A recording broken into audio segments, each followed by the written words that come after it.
if we were to, I would need to go down this rabbit hole a bit more, I think. Because I think, if we speak about the academic research that we're doing, you are having some innovative ideas about, how to improve that research to be more valid or useful in some way, and try to avoid some of the pitfalls that we have seen in the past in academic research. But then we can see also what we said before, the brain drain from universities into tech companies. And we also speak a lot about the term AI divide, meaning that a few selected tech companies, the big, Google, Facebook, Amazon's, Microsofts of the world, or Chinese companies are, accelerating in a hyper growth state that is very, very extreme, and very few other companies can do. That also means that they can do the brain drain and get the best talents and continue to scale in a way that others can't. So the question then becomes also, if we start with the more academic work, we can see that tech companies are taking over that as well. And just seeing, who is publishing the most in AI conferences, for example, is heavily, being monopolized. I shouldn't say monopolized, but to a large extent, the tech companies are, starting to do publications there as well. And potentially, I would argue, and please disagree if you want, I would argue that they are sidestepping doing peer reviewing as well in journals or conferences, and just, publishing, for one, like a blog article and then some kind of preprint somewhere, and then they just move on and do that in a pace that is so much faster than the normal kind of academic research pace otherwise is.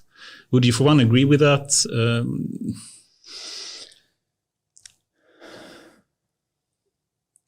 Sorry, I shouldn't let such a long silence fall.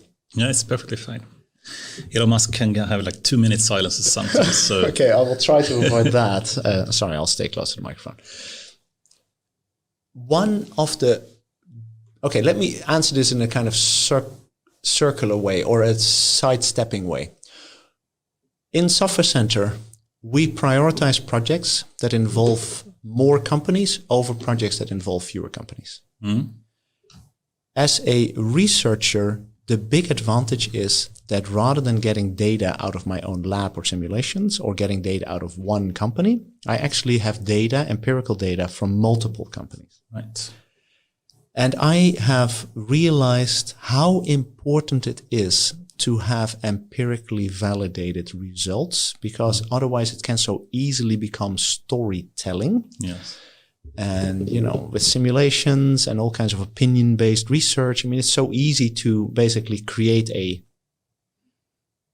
believable story. Yeah. We all know probably ether from the beginning of the 19th century, which was the substance that was required to explain how light could travel through a vacuum. Until we found out that we don't need ether to. So that's a good example of where I think different research communities can get really sidetracked due to the lack of empirical data. Right.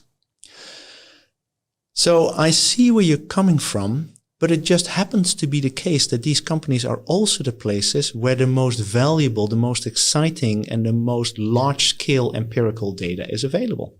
And yes. I think that you've seen some of that yourself in your career. Of course. Yeah. But isn't that a problem that it's getting increasingly polarized in some way?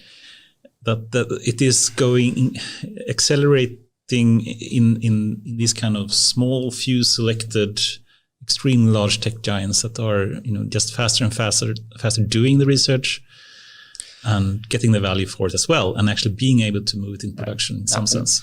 And what I feel is that these companies are pushing the boundary of the envelope and bringing new technology that they are publishing and sharing with the world. Yes. And following Moore's law, it basically means that in due time, those technologies become available for others as well. So that's the first thing. So yes, these people are doing the heavy investment first. Yes, they get to reap a lot of the benefits of it, but it doesn't mean that the people that get access to that technology maybe 1 or 2 years later, because then Moore's law catches up to a point where I can start to use similar sized models and stuff like that, are that these people have no benefit at all. Of course they have benefit from that too. Yeah. So that's the first thing. The second, because now you have me on my soapbox. Almost all AI work that I now see ongoing is centralized and offline. Yeah, so what I do is I get a very large data sets to one central location. Yes. I train my models in that central location, and then I distribute. And I believe that the future of AI is decentralized and online. Yes. Yeah, so let them lead in that space. That's not where the future is. The future is somewhere else, I believe. Yeah, and if I look then at and now this is a bit of a controversial statement. I'm biting my tongue, but no. But if you look at the European industry, there's a lot of embedded systems companies. Yes. Yeah. We have lots of connected devices. We are pushing more and more intelligence to the edge. Yes. Yeah. We want anything from cars to telecom networks to my mobile phone to anything else to actually, through reinforcement learning and other kinds of techniques, move towards online learning. Yes. Yeah. That's where I think we need to have to place our bets. We shouldn't try to copy what the big centralized offline training players are doing, the big tech companies. We should find our own edge. So I have work ongoing on federated learning, on reinforcement learning, and trying to make it real in cases at companies with some of the software center companies and some of my PhD students. Yeah, I mean, really well said, I think.